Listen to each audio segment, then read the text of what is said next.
Hello students, in this video we will cover chapter 2 of mutual fund distributor module. The name of the chapter is concept and role of mutual fund. तो इस chapter में हम पढ़ने वाले हैं different mutual schemes के बारे में, म्यूचुअल फंड स्कीम्स जो मार्केट में अभी एक्टिव हैं और क्या क्या स्कीम्स की स्पेशलिटी है और उनका एलोकेशन ऑफ फंड कैसे रहता है, तो कुछ डिटेल में हम इस बारे में पढ़ने वाले हैं. तो first topic is mutual fund. तो म्यूचुअल फंड क्या है, पहले हमें ये भी समझना जरूरी है, और उसका मोडस ऑपरेंडी कैसे ऑपरेट होता है और क्या उसका स्ट्रक्चर रहता है, थोड़ा सा ये समझने की कोशिश करते हैं. So mutual fund is a vehicle, मतलब एक ऐसी इंटरमीडियरी है जो लोगों से पैसा जुटाती है, और वो कौन से लोग हैं जो इन्वेस्टर हैं, और उस पैसे को फिर वो मार्केट के डिफरेंट होराइजन्स में इन्वेस्ट करती है. और जो उनका ऑब्जेक्टिव होता है वो पहले से ही डिटरमिन्ड होता है, पहले से ही उनके जो तय किया गया ऑब्जेक्टिव होता है उसी के हिसाब से वो फंड को एलोकेट करती है. तो जो म्यूचुअल फंड है, एक मान के चलिएगा एक पर्सन है, एक इंटरमीडियरी है जो लोगों से फंड को मोबिलाइज करती है, लोगों से पैसा इकट्ठा करती है और फिर उस फंड को लोगों के लिए मैनेज करती है ताकि वो उनके लिए रिस्क को कम रख सके और रिटर्न को मैक्सिमाइज कर सके. और उसके लिए उसको एक ऑफर डॉक्यूमेंट भी निकालना पड़ता है. उस ऑफर डॉक्यूमेंट के अंदर वो अपने इन्वेस्टमेंट ऑब्जेक्टिव्स भी बताती है कि क्या क्या उसकी एक्सपेक्टेशन है आगे चल के और किस किस हिसाब से वो फंड को मैनेज करेगी. तो डेफिनेशन क्या है? In other words, through investment in mutual fund, an investor can get access to equities, bonds, money market instruments, and other securities that may otherwise be unavailable to them, and avail of the professional fund management services offered by the AMC. तो ये जो fund है इसको manage कौन करता है? उसको fund को मैनेज करती है एसेट मैनेजमेंट कंपनी. जो म्यूचुअल फंड का ऑर्गेनाइजेशनल स्ट्रक्चर है वो हमें आगे चैप्टर्स में जरूर देखने को मिलेगा, मे बी इसका नेक्स्ट चैप्टर है या फिर उसके बाद आने वाला है. लेकिन ऑर्गेनाइजेशनल स्ट्रक्चर म्यूचुअल फंड का वो एक अलग चीज़ है. लेकिन अभी हम एक जनरल कंसेप्ट देख रहे हैं कि म्यूचुअल फंड क्या है और क्या काम करता है. तो सिंपल है, इन्वेस्टर्स से मनी को पूल करता है, उनसे पैसे लेता है जो लोगों को पैसे लगाने हैं शेयर मार्केट में या फिर अदर एसेट क्लास में, और फिर वो अपने ऑब्जेक्टिव्स के अकॉर्डिंगली उस पैसे को मैनेज करता है. और जो एजेंसी जो मैनेज करती है उसको हम बोलते हैं एसेट मैनेजमेंट कंपनी. तो ये भी एक म्यूचुअल फंड का ही पार्ट होती है. म्यूचुअल फंड का जो ऑर्गेनाइजेशनल स्ट्रक्चर है उसमें एसेट मैनेजमेंट कंपनी जो होती है वो फंड्स को मैनेज करती है. तो क्या रोल है उसका? रोल ऑफ म्यूचुअल फंड्स क्या है? मोबिलाइज सेविंग्स, यानी लोगों की सेविंग्स को यूटिलाइजेशन करना और सेविंग्स को एलोकेट करना, सेविंग्स को सही जगह पे पहुंचाना ताकि उससे वेल्थ क्रिएशन हो और इन्वेस्टमेंट साइकिल्स आए और इंफ्रास्ट्रक्चर डेवलपमेंट हो.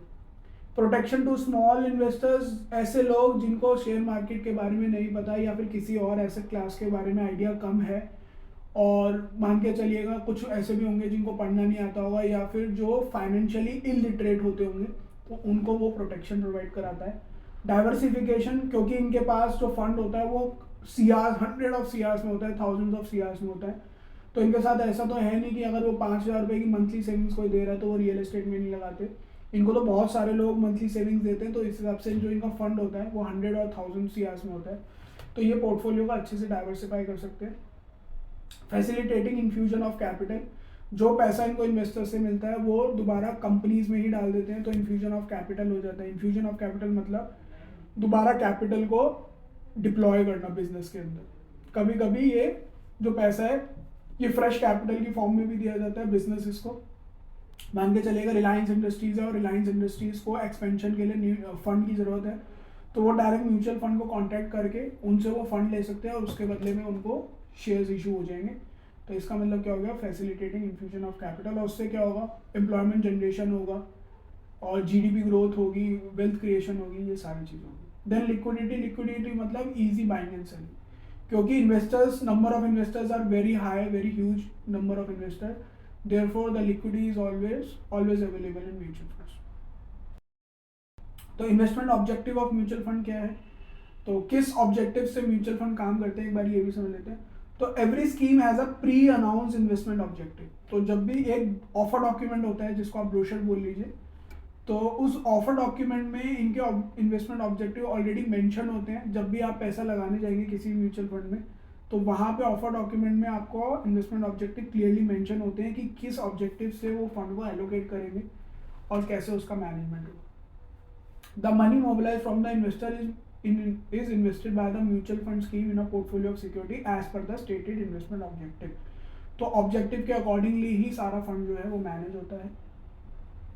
कौन सी सिक्योरिटी होंगी, टाइप्स ऑफ सिक्योरिटी माने के चलिएगा, वो डेट फंड है या फिर वो रियल एस्टेट फंड है या फिर वो शेयर फंड है, शेयर मार्केट फंड है, तो सारा ऑब्जेक्टिव आपको लिखे होंगे, ठीक है। या फिर प्रॉफिट और लॉस एज द केस में भी बिलोंग टू द इन्वेस्टर और यूनिट होल्डर, ये सारी चीज़ें आपको टर्म्स एंड कंडीशंस उसमें मेंशन होंगी।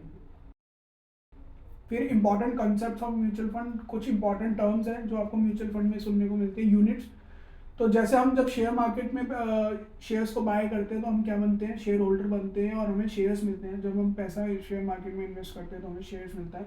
ऐसे ही जब हम म्यूचुअल फंड में पैसा इन्वेस्ट करते हैं, तो म्यूचुअल फंड में जब आप इन्वेस्टमेंट करेंगे तो आपको उस इन्वेस्टमेंट के बदले क्या मिलेगा, units. Instead of shares we call them units. तो आप क्या बन जाएंगे, शेयर होल्डर की जगह आप यूनिट होल्डर बन जाएंगे। So the investment that an investor makes in a scheme is translated into a certain number of units, आपको यूनिट्स मिल जाएंगे। देन उस यूनिट की एक फेस वैल्यू होती है, मतलब उस फेस वैल्यू का मतलब ये हो गया कि आपने उस यूनिट के बदले कितने पैसे दिए या फिर आपने कितना पैसा चुकाया। तो जनरली इंडिया के अंदर जितनी भी यूनिट्स आती हैं, लॉन्च होती है NFA के थ्रू, तो वो 10 रुपीज़ की होती है, उनकी फेस वैल्यू 10 रुपीज़ होती है, मतलब आपको 10 रुपये देने ही देने होते हैं एक यूनिट के बदले। फिर उसका unit capital, the number of units issued by a scheme multiply by the face value. Capital कैसे निकलेगी, आपने कितनी यूनिट्स ले रखी हैं और मल्टीप्लाई बाय उसका चार्ज क्या है या फिर उसकी फेस वैल्यू कितनी है, वो आपकी यूनिट कैपिटल आ जाएगी। देन रिकरिंग एक्सपेंसेस देखिए, म्यूचुअल फंड आपके लिए फंड को मैनेज करता है, यानी इन्वेस्टर्स के लिए फंड को मैनेज करता है, तो बदले में उसको भी तो कुछ मिलता होगा। तो उसको क्या मिलता है, उसको फीस मिलती है, कमीशन मिलती है, या फिर जो भी एक्सपेंसेस आपके फंड को मैनेज करने में आते हैं वो सारे एक्सपेंसेस जो है आपसे रीइंबर्स कर लेता है म्यूचुअल फंड। और जब डिविडेंड की बात आती है या फिर जब यूनिट के वैल्यूएशन की बात आती है तो वो वहाँ से एडजस्ट कर लेते हैं, यानी अपने एक्सपेंसेस को डिडक्ट कर लेते हैं और जो भी प्रॉफिट होता है, जो भी प्रॉफिट और लॉस होता है, उसके हिसाब से यूनिट की वैल्यूएशन होती है। So the fees or commission paid to the various mutual fund constituents come out of the expenses charged to the mutual fund scheme. जो भी पैसा होगा उसमें से वो चार्ज कर लेंगे, known as recurring expenses. These expenses are charged as a percentage of the scheme's asset under management. तो जो भी आपके अंडर assets होंगे उसमें से वो चार्ज कर लेंगे। और फाइनली कहाँ से डिडक्ट होते हैं, NAV से वो डिडक्ट कर लेते हैं। NAV का क्या मतलब होता है, net asset value. Net asset value का मतलब ये है कि एक यूनिट का क्या वैल्यू निकल रहा है, जितना भी फंड वो मैनेज कर रहे हैं, और वो फंड को divide by number of units, और नंबर ऑफ यूनिट करके उसको क्या निकल जाता है, नेट एसेट वैल्यू निकल जाता है। So the true worth of a unit of a mutual fund, एक यूनिट की कितनी वैल्यू है, वो क्या है, नेट एसेट वैल्यू है। When the investment activity is profitable the true worth of a unit increases. जब प्रॉफिट होगा तो एक यूनिट की जो वैल्यू है वो अपने आप बढ़ती जाएगी, अगर लॉस होगा तो फिर यूनिट की वैल्यू 10 रुपये से कम होती जाएगी। तो मिनिमम चार्ज या मिनिमम फेस वैल्यू क्या है, 10 रुपये है, क्योंकि 10 रुपये हम देते हैं और उसके अकॉर्डिंगली अगर प्रॉफिट होता है तो 10 रुपये से बढ़ेगी और अगर लॉस होता है तो 10 रुपये से घटेगी। एसेट अंडर मैनेजमेंट, जितना भी पैसा यानी जितना भी फंड उनके स्कीम के थ्रू डिपॉजिट हुआ है उसको हम बोल देंगे asset under management. So the sum of all investments made by the investors in the mutual fund is the entire mutual fund scheme size, which is also known as asset under management. Simple. जितना भी deposit इकट्ठा हुआ है, जितना भी investors ने deposit किया है उसको हम asset under management. Mark to market simple होता है। मार्क टू मार्केट क्या होता है कि एज ऑफ नाउ कितना प्रॉफिट और लॉस हो रहा है, मतलब on the real time basis. मान के चलिए हमने कोई शेयर्स होल्ड कर रखे हैं और वो शेयर्स को हमने सेल नहीं करा, 1 साल से हम होल्ड कर रहे हैं और अभी तक सेल नहीं करा, और अगर आप पोर्टफोलियो देखते हो अपना जाके तो उसमें 50,000 का प्रॉफिट दिखाता है या फिर लॉस, मान के चलिएगा लॉस दिखा रहा है, तो हमारा M2M क्या हो गया, 50,000 का प्रॉफिट। तो एट प्रेजेंट क्या स्टेटस है हमारे फंड का, वो मार्क टू मार्केट है। The process of valuing each security in the investment portfolio of the scheme at its current market value. तो जो भी रियल टाइम स्टेटस है हमारी इन्वेस्टमेंट्स का, उनको हम मार्क टू मार्केट बोलते हैं। फिर म्यूचुअल फंड में हम क्यों पैसा लगाए, क्या एडवांटेजेस हैं, ये भी समझ लेते हैं भाई। तो प्रोफेशनल मैनेजमेंट मिलेगी, तो जो भी मैनेजर्स होते हैं, जो भी मनी मैनेजर्स होते हैं, काफ़ी हाईली क्वालिफाइड होते हैं, हाईली एक्सपीरियंस होते हैं, बहुत वास्ट एंड रिच एक्सपीरियंस को होल्ड करते हैं, और रादर काफ़ी एक्सपर्ट नॉलेज होती है उनके पास, और बहुत सारा ट्रैक रिकॉर्ड, बहुत सारा प्रॉफिटेबल ट्रैक रिकॉर्ड लेकर आते हैं, तब जाके हम एक फंड मैनेजर बन सकते हैं। तो प्रोफेशनल मैनेजमेंट होती है और बहुत बड़ी टीम होती है। ऐसा नहीं है कि एक ही बंदा है, एक ही इंडिविजुअल है जो सब कुछ मैनेज करता है। तो बहुत बड़ी टीम होती है, रिसर्च डिपार्टमेंट होता है और अलग अलग एसेट के लिए अलग अलग प्रोफेशनल्स होते हैं, तो प्रोफेशनल मैनेजमेंट। पोर्टफोलियो का डाइवर्सिफिकेशन होता है, सारे एसेट क्लास में म्यूचुअल फंड वाले पैसा लगा सकते हैं। इकोनॉमीज ऑफ स्केल यानी बेहतर तरीके से चीज़ों को मैनेज करने का एडवांटेज होता है म्यूचुअल फंड के अंदर, क्योंकि बहुत सारा एसेट होता है, बहुत सारे एसेट को मैनेज करने के लिए डिफरेंट डिफरेंट प्रोफेशनल होते हैं, कॉस्ट स्ट्रक्चर्स होते हैं, तो वो कॉस्ट स्ट्रक्चर्स भी मिनिमाइज हो जाते हैं। मान के चलिएगा कि अगर हम एज अ इंडिविजुअल आपको रियल एस्टेट भी मैनेज करना है या फिर गोल्ड भी मैनेज करना है, तो आपका कॉस्ट स्ट्रक्चर अलग आ जाएगा। लेकिन इनका काम ही यही है, मतलब they are professional in managing the funds, तो इनके लिए इकोनॉमीज ऑफ स्केल है, मतलब इनके लिए ईजी टू मैनेज है और at the same time cost efficient है इनके लिए सारी चीज़ें मैनेज, क्योंकि ये इनका जो एनुअल चार्ज आता है मोस्ट ऑफ द केसेस में वो 1 और 2% ही रहता है, तो लेस देन 2% तो एनी कॉस्ट सारी ही स्कीम्स का होता है। तो ये इसलिए इकोनॉमीज ऑफ स्केल मतलब एफिशिएंटली चीज़ों को मैनेज करना। देन टैक्स डेफरल, मतलब डेफर का मतलब होता है पोस्टपोन करना। तो जब आपको प्रॉफिट हो जाता है उसके बाद आराम से आप टैक्स का जो भी इम्प्लीकेशन है वो तब आपके मेजर होते हैं, और तब आपको वहाँ से टैक्स डिडक्शन या फिर जो टैक्स पेमेंट बैठती है उस हिसाब से बैठती है। देन टैक्स बेनिफिट, तो कुछ म्यूचुअल फंड स्कीम्स ऐसी भी हैं जिसमें टैक्स बेनिफिट्स है, जैसे इक्विटी लिंक्ड सेविंग स्कीम है जिसमें अप टू 1,50,000 रुपीज़ के आप टैक्स बेनिफिट्स ले सकते हैं।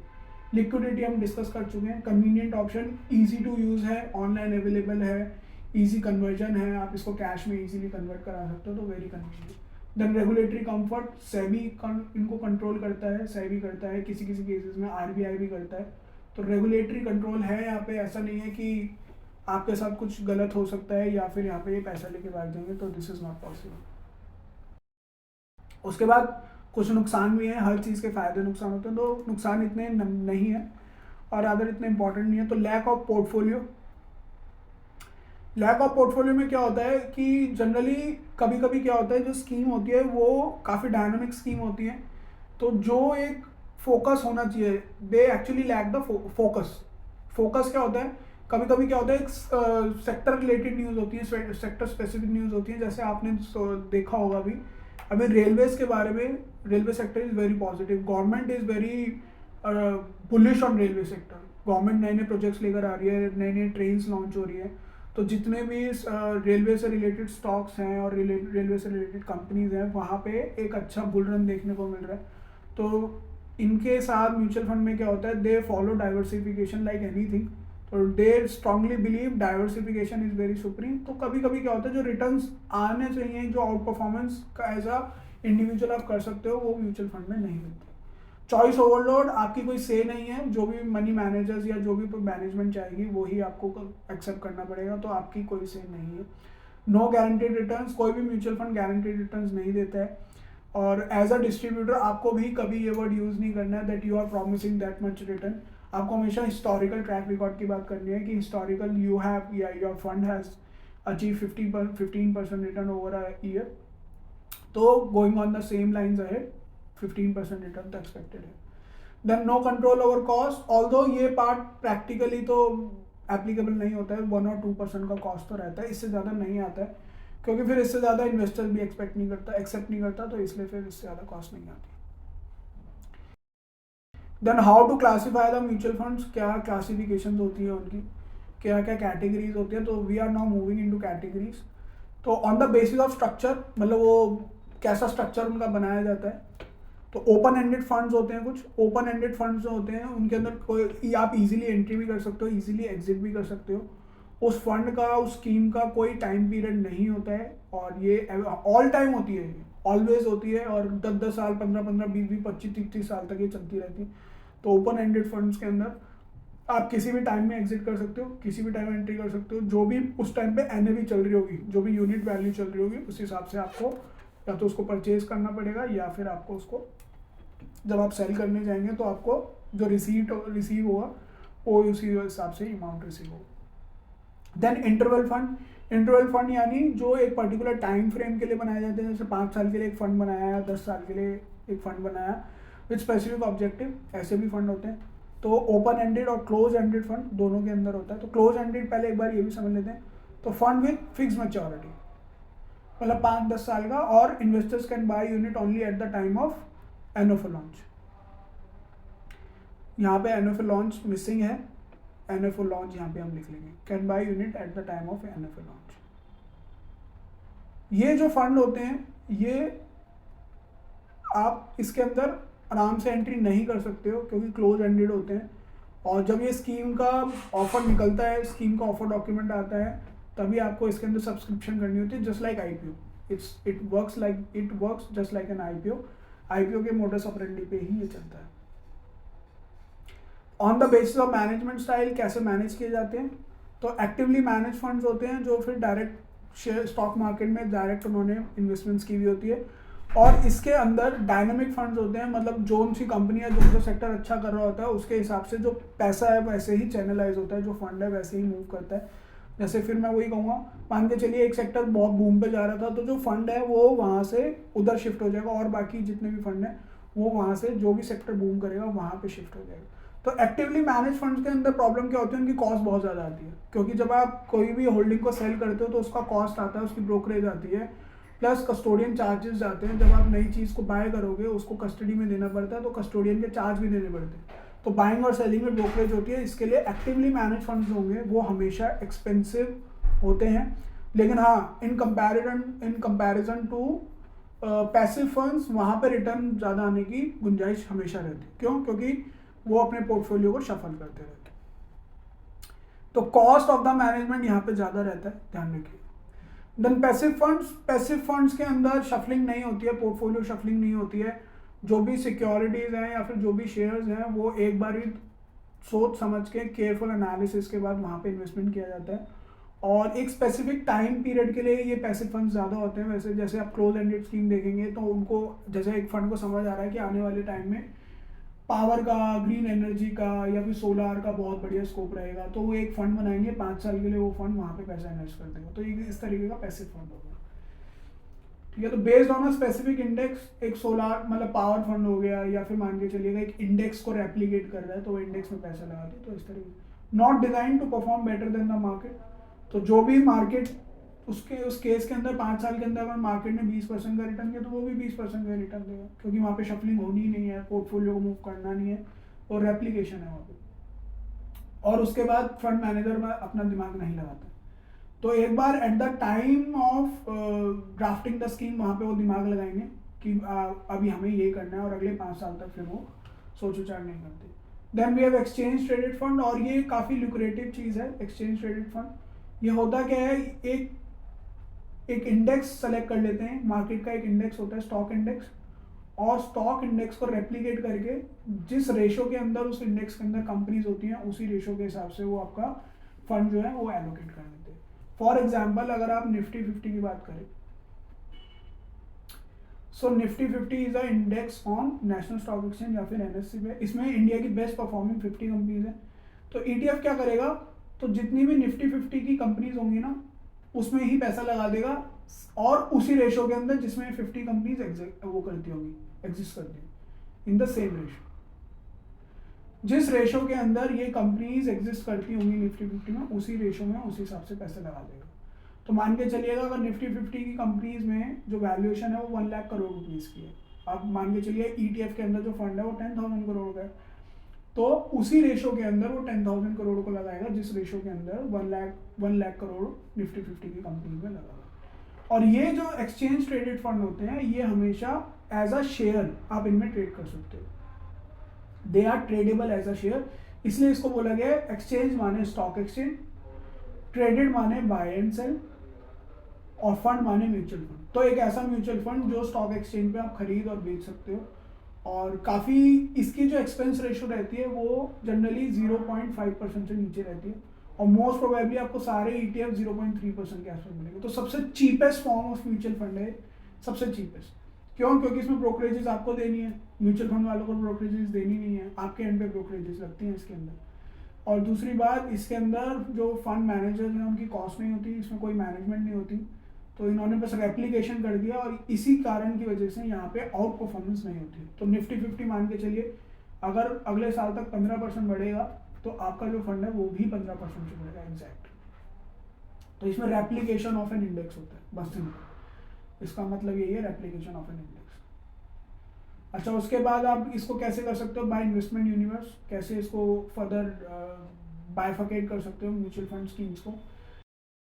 इन्वेस्टमेंट यूनिवर्स यानी आपको किस इन्वेस्टमेंट एवेन्यू में पैसे लगाने हैं, वहाँ कहाँ पे डिप्लॉय करना है। तो बहुत सारे इन्वेस्टमेंट एवेन्यूज़ हैं, मैंने पहले भी डिस्कस किया था। इक्विटी स्कीम्स हैं यानी शेयर मार्केट यानी शेयर्स में पैसा लगाना है। डेट स्कीम्स हैं या फिर आपको लोन में पैसा लगाना है, जो डेट मार्केट होती है, बॉन्ड मार्केट हो गई या फिर डिवेंचर मार्केट हो गई। हाइब्रिड स्कीम यानी डेट प्लस इक्विटी में लगाना है, मतलब कुछ पैसा डेट में भी और कुछ पैसा इक्विटी में। सॉल्यूशन ओरिएंटेड स्कीम्स में लगाना है। सॉल्यूशन ओरिएंटेड मान के चलेगा जैसे रिटायरमेंट फंड्स होते हैं, रिटायरमेंट के लिए एज ओल्ड फंड बूढ़े लोगों के लिए हो गए, या फिर मान के चलिएगा यंग किड्स फंड हो गए, जो नए बच्चे आ रहे हैं, नौजवान हैं, उनके लिए वो हो गए, या फिर अदर तरीके की बहुत सारी स्कीम्स होती हैं, तो उस तरीके से है। उसके बाद इक्विटी स्कीम्स को आगे इन्होंने बाइफर्केशन कर रखा है। मल्टी कैप फंड होता है जो डिफरेंट मार्केट कैप्स में पैसा लगाता है, डिफरेंट मार्केट कैप की कंपनी में पैसा लगाता है। So multi cap fund must have the minimum investment in equity and equity related instrument as 75% of total assets. तो अब मान के चलिएगा आपके पास मल्टी कैप फंड में क्या है कि 1000 करोड़ रुपए का फंड डिपॉजिट हुआ इन्वेस्टर्स लगा, तो मल्टी कैप फंड वो होगा जिसमें 750 करोड़ रुपीज आपने इक्विटीज में पैसे लगाए यानी शेयर मार्केट में पैसे लगाए। और मल्टी कैप में शेयर का मार्केट कौन कौन सी कंपनीज में, लार्ज कैप जो बड़ी कंपनीज हैं, वेल नोन कंपनीज हैं, मिड कैप में यानी इमर्जिंग ब्लू चिप्स, और स्मॉल कैप जो छोटी छोटी हाई ग्रोथ कंपनीज होती है, सब में आपको पैसे लगाए। ये रेशो अभी डिफाइन नहीं है, तो large cap, mid cap, small cap में क्या रेशोज रहेगी वो फंड मैनेजर आपका डिसाइड करेगा।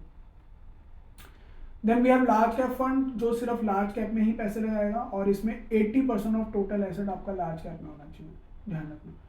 तो एग्जाम पॉइंट ऑफ व्यू से ये जो थ्रेशोल्ड्स हैं यहाँ पे, जैसे 80% और ये 70, ये आपको ध्यान होने चाहिए, क्योंकि वो पूछ सकता है क्वेश्चन के अंदर कि क्या थ्रेशोल्ड है इसका, तो वो आपको फिर पता होना चाहिए। ऐसी मिड कैप के अंदर हमारा 65% हो गया कि मिड कैप के अंदर 65% ऑफ द टोटल एसेट्स होना चाहिए, and same goes on with small cap fund कि 65% आपका स्मॉल कैप में होना चाहिए। तो ये थ्रेशोल्ड आपको याद आना चाहिए। उसके बाद डिविडेंड यील्ड, मतलब ऐसी कंपनियां जो बहुत डिविडेंड देती हैं, जैसे आईटी स्टॉक्स हैं और गवर्नमेंट कंपनीज हैं, वो बहुत डिविडेंड देती हैं, उन प्रीडोमिनेंटली वो डिविडेंड के लिए फेमस होती हैं।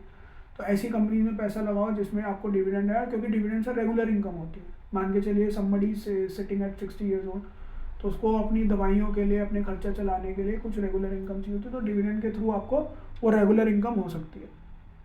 So the minimum equity investment shall be 65% of the total asset, और ये वो कंपनियां हैं जो हाई डिविडेंड देती हैं।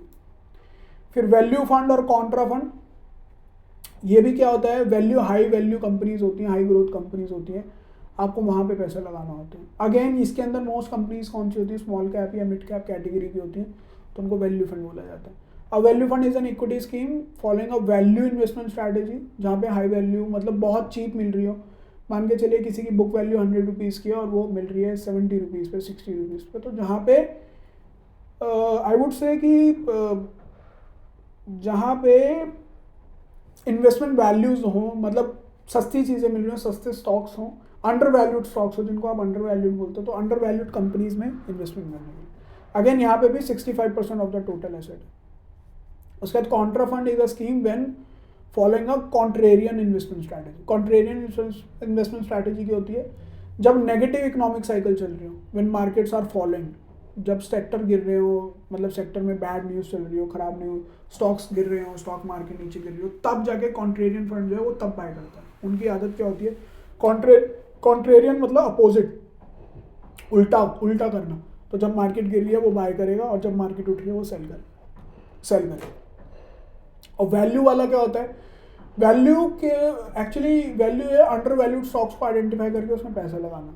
It does not involve market cycle, market cycle कैसी नहीं हो सकती। उसके बाद फोकस फंड क्या होता है, जैसे किसी भी एक पर्टिकुलर सेक्टर को फोकस करके उसमें पैसे लगाना, पर्टिकुलर इंडेक्स पे पैसे लगाना, या पर्टिकुलर इक्विटीज़ की कैटेगरी में पैसे लगाना, जैसे large cap, mid cap, small cap में लगाना, या फिर किसी 30 स्टॉक्स में जैसे सेंसेक्स 30 है उस पर लगाना। तो अगेन 65% ऑफ द टोटल है। फिर अगेन सेक्टरल और थीमेटिक, जैसे आपने इंफ्रास्ट्रक्चर पे लगा दिया, कंस्ट्रक्शन पे लगा दिया, केवल सारी फार्मा कंपनीज पे लगा दिया, ऑटोमोबाइल पे कंपनीज पे लगा दिया, तो सेक्टोरल और थीमेटिक, एक थीम पे पैसे लगाना। Then come equity linked saving scheme, ये सारी इक्विटी स्कीम्स हैं। तो इक्विटी लिंक क्या होती है, 3 साल का लॉक इन होता है इसके अंदर, और इसमें टैक्स बेनिफिट्स भी होते हैं। 1,50,000 रुपीज़ तक के आपके, आप इसमें सेव कर सकते हो अपना टैक्स। तो 1,50,000 की परमिसिबल है इसके अंदर limit under section 80C of income tax के अंदर आप लगा सकते हो, और 3 साल का लॉक इन है, ध्यान रखना। अगेन इसमें भी 80% ऑफ द टोटल एसेट्स जो म्यूचुअल फंड को है वो इक्विटी में ही लगानी पड़ेगी। फिर फ्लेक्सी कैप फंड है। फ्लेक्सी कैप आप मतलब मूव कर सकते हो मनी को लार्ज कैप, मिड कैप और स्मॉल कैप फंड्स में, स्मॉल कैप स्टॉक्स में। आप फ्लेक्सी कैप मतलब डायनामिक फंड है, और आप मनी को मूव कर सकते हो, चैनलाइज कर सकते हो, चाहो तो लार्ज में, चाहो तो मिड में, और चाहो तो स्मॉल में। फिर उसका डेट स्कीम। डेट क्या होती है, डेट क्या होता है, एन इंस्ट्रूमेंट एक्नॉलेजेस लोन।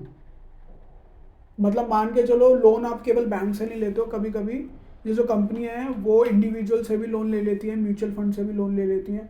या फिर मान के चलिएगा किसी बैंक को अपना 300 करोड़ रुपए का फंड चाहिए, ओवरनाइट फंड चाहिए, 1 दिन के लिए 2 दिन के लिए डिसबर्सल करना है किसी को, या एक बैंक को आगे अपने क्लाइंट को लोन देना है 300 करोड़ रुपए का, तो उसको 300 करोड़ रुपए का शॉर्टफॉल आ रहा है, तो म्यूचुअल फंड के थ्रू से फाइनेंस करा देती है। तो एज सिंपल एज दैट। तो अब इसमें डेट फंड में क्या होता है, सारी ओपन एंडेड स्कीम होती हैं। एक ओवरनाइट फंड है, अगेन वही 1 दिन वाला, इनकी मेच्योरिटी ओवरनाइट फंड की क्या होती है, 1 दिन की। तो मान के चलिए किसी बैंक ने 1 दिन के लिए 300 करोड़ रुपए का लोन ले लिया, ऐसा पॉसिबल है, और म्यूचुअल फंड ऐसा करता है, उसी हिसाब से इनका इंटरेस्ट रेट्स भी रहते हैं। लिक्विड फंड्स कौन से होते हैं, वो होते हैं अप टू 91 डेज। तो किसी ने 7 दिन के लिए, 14 दिन के लिए और 21 दिनों के लिए ले लिया। जैसे इसके अंदर ट्रेजरी बिल्स आएगा, जो गवर्नमेंट ऑफ इंडिया लेती है, ट्रेजरी बिल्स, वो लिक्विड फंड में आता है। जो गवर्नमेंट अपने ट्रेजरी को फाइनेंस करने के लिए मार्केट से रेज करती है, वो ट्रेजरी बिल्स होते हैं, और 91 डेज का उनका वो रहता है। Then ultra short duration fund, यहाँ पे 3 महीने से लेकर 6 महीने तक का होता है। और मोस्टली इनके इन्वेस्टर्स कौन होते हैं, जरा सोच के देखिए। इनके इन्वेस्टर्स वो होते हैं जिनके करंट अकाउंट के अंदर करोड़ और रुपीज़ होते हैं, यानी कॉर्पोरेट्स। अब मान के चलिएगा रिलायंस इंडस्ट्रीज के करंट अकाउंट में अगर 5,000 करोड़ रुपए पड़े हैं, तो उसको 5,000 करोड़ का करेगा क्या वो, तो वो क्या करते हैं, ऐसे म्यूचुअल फंड स्कीम्स में डाल देते हैं। एक तो यहाँ पे टैक्स बेनिफिट्स होते हैं, टैक्स यहाँ पे बेनिफिट्स होते हैं, मतलब आई गेस कि यहाँ पे इवन टैक्स एप्लीकेबल ही नहीं होता है, इनकम टैक्स एप्लीकेबल नहीं होता है इन फंड्स पे। और 5-5, 6-6 हज़ार करोड़ रुपए का वो ओवरनाइट में उनको इंटरेस्ट आ जाता है, तो वो भी इंटरेस्ट बहुत ज़्यादा है। लिक्विड फंड में या फिर अल्ट्रा शॉर्ट फंड में 3-3 महीने के लिए पैसों की जरूरत नहीं है, तो यहाँ पे वो इन्वेस्टमेंट करते हैं। अगेन फिर उसके ऊपर आ जाएगा 6 महीने से 12 महीने लो ड्यूरेशन फंड। फिर मनी मार्केट फंड है, मनी मार्केट के अंदर आप गवर्नमेंट सिक्योरिटीज़ भी आ जाती है, इंटर बैंक भी आ जाता है, सब कुछ आता है। फिर up to 1 year money market हो जाएगा। फिर short duration fund 1 year to 3 year. फिर medium duration 1 to 4 year, and medium to long 1 to 7, and long duration 7 year. अब लॉन्ग ड्यूरेशन वाले कोई फंड नहीं होंगे मार्केट में आज की तारीख में, ऐसे फंड नहीं होते। इंफ्रास्ट्रक्चर हो सकते हैं, इंफ्रास्ट्रक्चर फंड हो सकते हैं बस, क्योंकि इंफ्रास्ट्रक्चर बॉन्ड्स जो होते हैं वो अप टू 30 ईयर्स तक होते हैं, 20 ईयर्स, 10 ईयर्स, तो इंफ्रास्ट्रक्चर बॉन्ड्स हो सकते हैं। फिर डायनामिक, अगेन डायनामिक माने आप शफल कर सकते हो एक से दूसरे, दूसरे से तीसरे में। फिर कॉर्पोरेट बॉन्ड फंड, अगर आपको कंपनीज को, स्पेसिफिकली कंपनीज को ही देना है, वो वाले बॉन्ड चाहिए, तो उन कंपनीज का जो रेटिंग होना चाहिए वो AA+ होना चाहिए। देखिए जब आप लोन लेते हैं, जब कोई भी कंपनी लोन लेती है, तो उसको इंडिपेंडेंट रेटिंग एजेंसी से पहले अपने कंपनी की रेटिंग करानी पड़ती है, अपने बॉन्ड्स की रेटिंग करानी पड़ती है। और रेटिंग क्या बताती है, जो क्रेडिट रेटिंग एजेंसीज होती हैं वो ये बताती हैं अपनी रिपोर्ट्स में कि उन्होंने इनकी पूरी फाइनेंशियल परफॉर्मेंस देखी है, इनके फाइनेंशियल डॉक्यूमेंट्स देखे हैं, और इनका बैंक बैलेंस चेक कर लिया, और इस हिसाब से अगर इनको इतना पैसा मिलता है, जैसे ये 5,000 करोड़ मांग रहे हैं, अगर इनको 5,000 करोड़ मिलता है तो 5,000 करोड़ सेफ हैं, क्योंकि अभी एट प्रेजेंट इनकी जो फाइनेंशियल परफॉर्मेंस है, या फिर जो भी इनकी फाइनेंशियल लायबिलिटी है, वो इतनी है कि ये अपने 5,000 करोड़ रुपए की रीपेमेंट दोबारा कर सकते हैं। तो ये जो AA+ है, ये हाईएस्ट कैटेगरी की रेटिंग है। तो इन्होंने ये बोला है कि जो म्यूचुअल फंड अगर कॉर्पोरेट को फंड करना चाहते हैं, कॉर्पोरेट को लोन देना चाहते हैं, तो AA कैटेगरी मतलब हाईएस्ट कैटेगरी के उनके बॉन्ड्स होने चाहिए, और उसमें 80% तक वो इन्वेस्ट कर सकते हैं। देन यहाँ पे क्रेडिट रिस्क फंड्स हैं, again a scheme investing in below highest rated, मतलब AA+ से नीचे, यानी A+ हो गया या फिर AA- नेगेटिव हो गया, तो वो वाले जो बॉन्ड फंड्स हैं उनको क्रेडिट रिस्क फंड बोल देते हैं। और अगेन यहाँ पे only in AA exclude AA plus category. वही बताया था मैंने, A नेगेटिव या A पॉजिटिव वाले उसके अंदर आप अगर बॉन्ड में डाल रहे हो तो वो क्रेडिट रिस्क फंड हो जाएगा। फिर बैंकिंग एंड PSU फंड, आप बैंकिंग और PSU यानी पब्लिक सरकारी कंपनी जितनी पब्लिक सेक्टर अंडरटेकिंग है, गवर्नमेंट स्टेट गवर्नमेंट हो या सेंट्रल गवर्नमेंट की जितनी भी कंपनीज हैं उनको हम PSU बोलते हैं। तो बैंकिंग और PSU fund again very safe, ये भी वेरी सेफ है क्योंकि बैक्ड बाय द गवर्नमेंट है। और जितने भी बैंक हैं वो तो सेफ होते ही हैं क्योंकि वो गारंटीड होते हैं थ्रू RBI और NPCI national payment corporation of India से गारंटीड भी होते हैं। सो वेरी सेफ अगेन यहाँ पे। फिर गिल्ड फंड जो होते हैं वहाँ पे आप सरकार को डायरेक्ट पैसा देते हो तो गवर्नमेंट सिक्योरिटीज़ बोलते हैं। जैसे सरकार अपने ट्रेजरी ऑपरेशंस को फाइनेंस करती है और वैसे भी लोन लेती रहती है सरकार, तो उनको हम गिल्ड फंड बोलते हैं। फिर gilt fund with 10 years constant duration, again infrastructure fund ही हो गए, ये मोस्टली इंफ्रास्ट्रक्चर ही होगा यहाँ पे, 10 years से ऊपर सारे इंफ्रास्ट्रक्चर होते हैं। फिर फ्लोटर फंड जिसमें फिक्स्ड रेट और फ्लोटिंग रेट के बीच में आप जंप कर सकते हो, मतलब स्विच ओवर कर सकते हो या शफल कर सकते हो। Scheme predominantly investing in floating rate instruments, मतलब जिसमें ब्याज दरें बढ़ती और घटती रहती है। मान के चलिएगा आपने एजुकेशन लोन लिया और जिस टाइम लिया था वो 8% पे लिया था, फिर जैसे इंटरेस्ट रेट साइकिल अपवर्ड हुई, अपवर्ड जर्नी की तरफ चली और वो फंड हो गया फिर 9 से 10% का, तो वो जो लोन है 9 से 10% का हो गया। तो वो जब आपके इंटरेस्ट रेट बढ़ते घटते रहते हैं तो हम उसको फ्लोटर बोल देते हैं। और कुछ स्कीम्स ऐसी होती है जिसमें फिक्स इंटरेस्ट रेट होता है, इरिस्पेक्टिव ऑफ दैट कि इंटरेस्ट रेट साइकिल बढ़ रही है घट रही है, वहाँ पे फिक्स इंटरेस्ट रेट रहेगा हमेशा। फिर उसके बाद डेट स्कीम्स आ गई, अलग तरीके की डेट स्कीम्स भी हैं। कंजर्वेटिव हाइब्रिड फंड है, इसको पढ़ लेते हैं। A scheme investing predominantly in debt instruments. Investment in debt instruments shall be between 75 to 90% of the total asset. In equity, an equity instrument shall be, while investment in equity and equity investment fund will be 10% to 25% of the total asset, है ना। Hybrid fund, क्योंकि अगर यहाँ पे hybrid लिखा है, जहाँ भी हाइब्रिड लिखा है वहाँ पे इक्विटी प्लस डेट होगा, हमेशा ध्यान रखिएगा, equity plus debt. Hybrid fund में हमेशा इक्विटी प्लस डेट रहेगा, हमेशा ध्यान रखना। तो यहाँ पे कंजर्वेटिव हाइब्रिड के अंदर क्या आएगा, 75 to 90% आपका डेट में आएगा और 10 to 25% आपका इक्विटीज में आएगा। उसके बाद बैलेंस हाइब्रिड है, तो बैलेंस हाइब्रिड में इक्विटी का थोड़ा बढ़ जाएगा, तो इक्विटी में 40% है और 60% आपका डेट में, बैलेंस हाइब्रिड फंड में। अग्रेसिव में फिर इक्विटी का और बढ़ जाएगा, तो इक्विटी अब आएगा आपका 65% to 80% इक्विटीज में हो जाएगा और 20 to 35% आपका फिर डेट में हो जाएगा। फिर डायनामिक एसेट एलोकेशन और बैलेंस एडवांटेज फंड, उसमें क्या आएगा, अगेन डायनामिक है तो इसका मतलब मतलब शफलिंग वो करते रहेंगे अक्रॉस द एसेट क्लास, वो शफलिंग करते रहेंगे, वही मिड कैप स्मॉल कैप और लार्ज कैप वही वाले फंड होते हैं। और अब क्योंकि यहाँ पे बैलेंस एडवांटेज है तो ये इक्विटी और डेट के अंदर इसको शफल करेंगे, इक्विटी और डेट के अंदर वो रेशोज अपने आप वो देखते हैं, यहाँ पे रेशोज मेंशन नहीं होते। तो जितने भी डायनामिक एसेट क्लास फंड होते हैं वहाँ पे रेशोज मेंशन नहीं होती, वो शफलिंग वो अपने अकॉर्डिंगली करते हैं as per the interest rate cycles. फिर मल्टी एसेट एलोकेशन है, a scheme investing in at least 3 different asset classes with minimum allocation of at least 10% each in all the 3 asset classes. मान के चलिएगा आपने एक डेट में भी लगा दिया, GSEC में लगा दिया, गवर्नमेंट सिक्योरिटीज में लगा दिया, कॉर्पोरेट डेट में लगा दिया और इक्विटीज में लगा दिया। इस तरीके से आप मल्टी एसेट में लगा सकते हो। और लेकिन यहाँ पे ध्यान रखिएगा, foreign securities are not treated as a separate class in kind of a scheme, तो फॉरेन सिक्योरिटीज भी इक्विटीज के अंदर ही आएगी। उसका आर्बिट्राज फंड होता है, कुछ इक्विटी रिलेटेड इंस्ट्रूमेंट्स के अंदर आर्बिट्राज पॉसिबल होता है। आर्बिट्राज माने रिस्क फ्री गेन्स, तो कुछ स्ट्रैटेजी, कुछ स्कीम्स और कुछ स्ट्रैटेजीज होती हैं मार्केट में, जैसे एल्गोरिथम स्ट्रैटेजीज होती हैं जहाँ पे छोटे छोटे डिफरेंसेस से आप एक बड़ा एक कैपिटल ग्रो कर लेते हो और ये रिस्क फ्री होता है। और इसका जो रिटर्न रहता है वैसे प्रैक्टिकली इसका रिटर्न समवेयर अराउंड 6 to 8% रहता है एनुअली, तो वो आर्बिट्राज फंड होता है। इसके अंदर लॉस होने के चांसेस नेग्लिजिबल ही होते हैं। कुछ अपॉर्चुनिटीज़ आती हैं इक्विटीज़ के अंदर, मतलब कुछ इरैशनल बिहेवियर की वजह से कुछ ऐसी अपॉर्चुनिटीज़ अराइज हो जाती हैं कि अगर 2 स्टॉक एक्सचेंज हैं जैसे NSE और BSE, तो एक चीज़ NSE पे सस्ती मिल रही होगी, वो BSE पे महंगी मिल रही होती है। मान के चलिएगा रिलायंस का शेयर NSE पे 100 रुपीज़ का मिल रहा है और BSE पे 101 रुपीज़ का मिल रहा है, तो वो क्या करते हैं, NSE से 100 रुपीज़ में खरीद के BSE में सेल कर देते हैं 101 में, तो 1 रुपये का आपका रिस्क फ्री गेन आ गया, तो वो आर्बिट्राज फंड होता है। ये एल्गोरिथम स्ट्रैटेजीज के थ्रू इसको इम्प्लान करते हैं। Then equity saving scheme again predominantly equities में इन्वेस्ट करेगा और 65% of the total assets shall be in the equity and the minimum investment in debt shall be 10%. तो डेट में भी अगर आपको डालना पड़ेगा. देन सोल्यूशन ओरिएंटेड स्कीम्स मैंने आपको बताया था. रिटायरमेंट फंड्स भी होते हैं जैसे चिल्ड्रन फंड होते हैं. तो यहाँ पे लॉक इन होता है 5 ईयर्स का और टिल रिटायरमेंट एज, मतलब 55 ईयर्स से अगर आप डाल रहे हो तो 60 ईयर्स तक आपको ये लॉक इन में रहना पड़ेगा और retirement age whichever is early.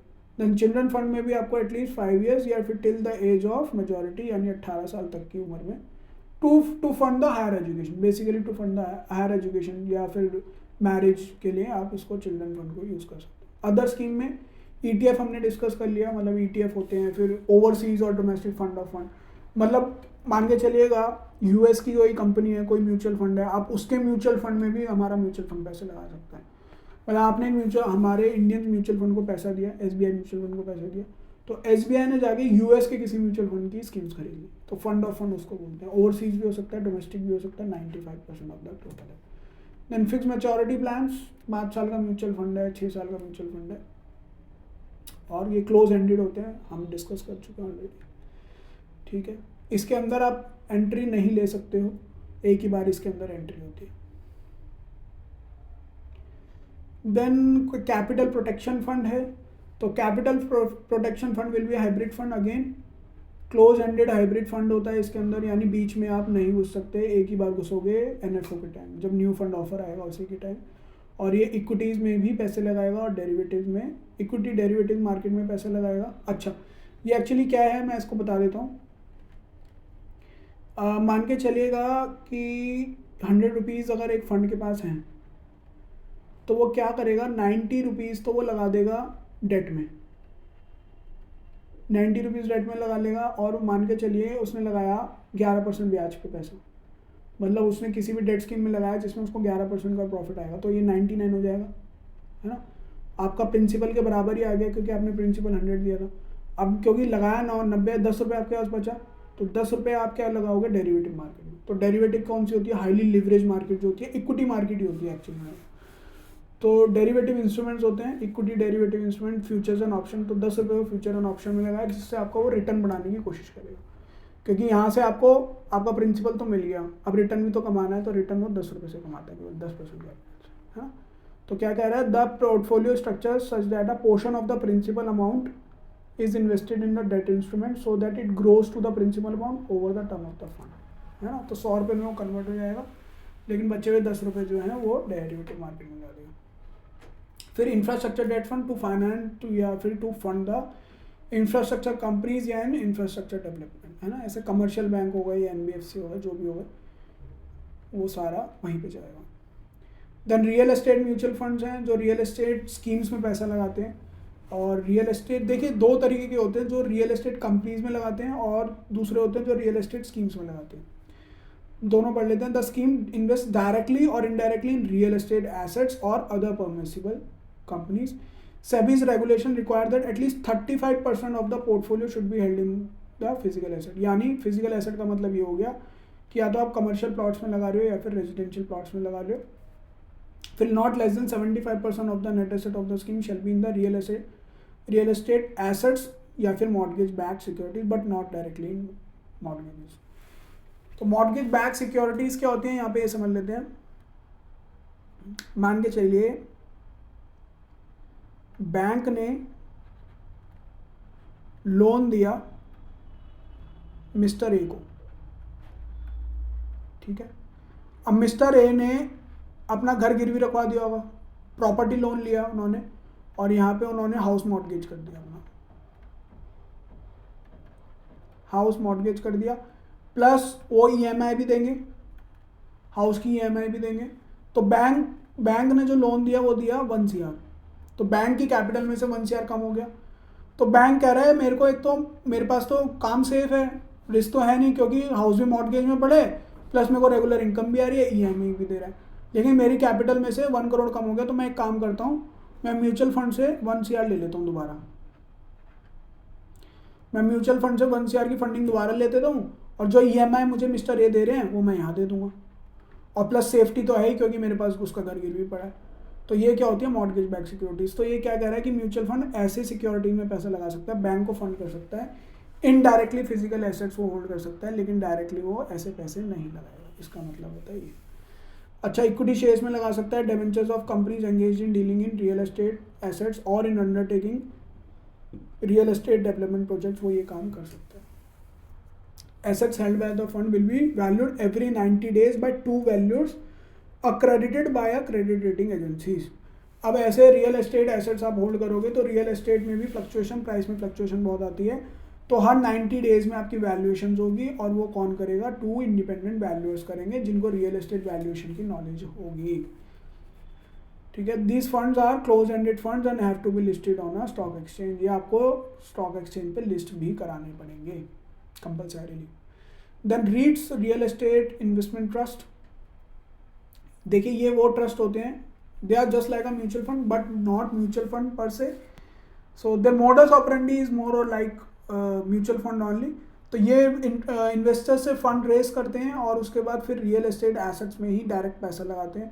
तो नाम से समझ आ रहा है, real estate investment trust. Trust का मतलब ये है कि जनता से पैसे लेके ट्रस्ट की फॉर्म में वो पैसा लेते हैं और फिर जनता के लिए वो मैनेज करते हैं। Are trust registered with SEBI that invest in commercial real estate assets only. अब यहाँ पे रेजिडेंशियल का कंसेप्ट खत्म हो गया, कमर्शियल रियल एस्टेट हो गया। क्यों कमर्शियल क्यों है, क्योंकि वहाँ से रेंटल इनकम्स आने स्टार्ट हो जाते हैं। कमर्शियल रियल एस्टेट के अंदर रेंटल इनकम्स हाई होती हैं, इसलिए कमर्शियल रियल एस्टेट बना दिया इन्होंने, और वहाँ पे वैल्यूएशंस भी अच्छी रहती हैं, ईजिली डिग्रेड नहीं होती है वहाँ की value, price risk, market risk बहुत कम रहता है, इसलिए कमर्शियल रियल एस्टेट को कवर करा है। The REIT will raise funds through an initial offer, IPO की तरह ही, and subsequently through follow on offer, जो एफपीओज होते हैं, राइट इशू जो भी है। The value of assets owned और proposed to be owned by the REIT coming out with an initial offer shall not be less than 500 crore rupees. तो 500 करोड़ रुपए से नीचे का फंड नहीं होगा, और मिनिमम आईपीओ या मिनिमम ऑफर साइज जो है वो 250 करोड़ रुपए का रहेगा। तो मिनिमम एक बार में आप 250 करोड़ तो आपको जुटाने पड़ेंगे, और टोटल अगर आपका इनिशियल फंड है तो वो 500 करोड़ रुपए से नीचे का नहीं होना चाहिए। अगेन फिर उसका units are listed on the stock exchange, आपको स्टॉक एक्सचेंज के थ्रू उसको ईजी एग्जिट एंड एंट्री भी देनी पड़ेगी। ऐसे इंफ्रास्ट्रक्चर इन्वेस्टमेंट ट्रस्ट भी होता है, सेम रियल एस्टेट की तरह होता है, the rest of the features are same as the real estate, पर लेकिन वो इंफ्रास्ट्रक्चर में लगाए। इंफ्रास्ट्रक्चर का मतलब क्या हो गया, रोड्स, हाईवेज, पावर सेक्टर, है ना, ये सारी चीजें इंफ्रास्ट्रक्चर में। फिर मार्केट में न्यू टाइप्स ऑफ फंड्स भी आए हैं, smart beta funds and quant funds. अब स्मार्ट बीटा क्या होते हैं, the funds are an extension of ETF only as they change the basis of exposure in the portfolio through the index using alternative strategies. For example, a fund that tracks an index will have the same exposure as the index। मैंने आपको बताया था, जो भी index के constituents है उसी ratio के अंदर ये फंड पैसा लगाते हैं, सेम उसी रेशो में, और जो भी वो इंडेक्स जिस जैसी भी उसकी परफॉर्मेंस रहेगी उस फंड की भी सेम वैसी ही परफॉर्मेंस रहती है। And this would mean weightage by the market capitalisation, तो जो इसकी जितनी मार्केट कैपिटलाइजेशन उतना ही उसी रेशो में उसका इन्वेस्टमेंट। तो smart beta strategies rely less on market capital and this could include things like equal weightage दे दे। तो जो स्मार्ट बीटा फंड है वो थोड़ी सी चालाकी चलता है, और क्या चलता है कि कंपनीज को इक्वल वेटेज दे दे, जैसे 50 कंपनियां हैं तो सब में 10-10 हज़ार रुपये डाल दिए, 10-10 लाख रुपए डाल दिए, और exposure based on additional parameter. Additional parameters कुछ ऐसा हो सकता है कि मान के चलिए 50 कंपनियों में से 10 कंपनियां ऐसी थी जिन्होंने डिविडेंड ज़्यादा अच्छा दिया है, और बची हुई 40 कंपनी ने डिविडेंड कम दिया है, तो वो जो डिविडेंड ज़्यादा देने वाली कंपनीज हैं उनकी रेशो में पैसा ज़्यादा लगा देगा बस। लेकिन ऑल इन ऑल अगर आप देखोगे तो सेम अंडरलाइन फैक्टर्स है कि इन्होंने भी एक इंडेक्स में ही पैसा लगाया है, लेकिन जो इंडेक्स के कॉन्स्टिट्यूएंट्स हैं उसके अंडरलाइन फैक्टर्स चेंज करें, कॉन्स्टिट्यूएंट्स के अंडरलाइन फैक्टर को इन्होंने चेंज किया है। जैसे इसमें से कुछ कंपनीज ऐसी होंगी जो डिविडेंड ज़्यादा अच्छा देती होंगी, तो उसमें ज़्यादा थोड़ा सा इन्वेस्टमेंट कर दिया, बची हुई कंपनीज में थोड़ा सा कम कर दिया, बस इतना फ़र्क रखा। किस लिए कि ये आउट परफॉर्म कर सकें इस पूरे इंडेक्स को। अब पहले ETF के अंदर क्या होता है कि आउट परफॉर्म कर ही नहीं पाता, इंडेक्स ने 15% का रिटर्न दिया तो ETF भी 15% का देगा, लेकिन smart beta fund same companies में लगाएगा लेकिन वो रिटर्न ज़्यादा निकाल देगा। क्यों? क्योंकि उसने इन 50 कंपनियों के अंदर ना थोड़ा सा अपना लॉजिक ज़्यादा लगाया है, उसमें भी उसने और 50 में से भी और बेस्ट कंपनीज के अकॉर्डिंगली अपनी मनी को थोड़ा सा शफल करा है। देन क्वांट फंड्स हैं, और क्वांट फंड्स जो होते हैं वो एल्गोरिदम और एक्चुअली एल्गोरिदम्स के थ्रू होते हैं, वो मशीन ट्रेडिंग होती है उनके अंदर, और high frequency trading, algorithm trading, ये सारी क्वांट फंड्स के अंदर आती है। तो they rely more on data analysis and number, तो नंबर क्रंचिंग होती है जो कि मशीन करती है, और फिर उसके हिसाब से वो अपने इन्वेस्टमेंट्स करते हैं। जो भी डेटा आता है, जो भी डेटा निकल कर आता है, उस डेटा के हिसाब से वो अपने फंड को उसी हिसाब से उसी तरीके से फिर मैनेज करते हैं। They rely on data analysis and number usually undertaken by machines to select the securities of the portfolio. ठीक है, फिर उसके बाद हिसाब से वो बाइंग एंड सेलिंग डिसीजन लेते हैं। ठीक है, तो again this was the important chapter, और म्यूचुअल फंड की स्कीम्स के बारे में कंप्लीट और एक हॉलिस्टिक यहाँ पे नॉलेज दी गई है। तो it's a must go chapter for exams, और सबसे ज़्यादा वेटेज भी इसी चैप्टर की रहेगी, और सबसे ज़्यादा क्वेश्चन स्पेशली थ्रेशोल्ड्स और नंबर टाइप ऑफ स्कीम्स और उनकी स्कीम्स की क्या स्पेशलिटी है, इस तरीके के क्वेश्चन इस चैप्टर में से बनते हैं। ठीक है, तो that's it from this video, and will meet in the next video with new chapter. That's it for today's class. We'll discuss the new topic in next video.